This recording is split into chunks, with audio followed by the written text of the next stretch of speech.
Rehabilitation center waiting room had a little bit of stormwater come in, and we were hired to dry it up. So let's take a look.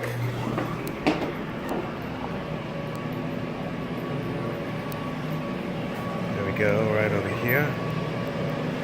Dehumidifier. And a couple of fans right there. Water came in right over here. And it's discharging right over here, under this mat, and into this waste paper basket. It was too far to go to the bathroom over here.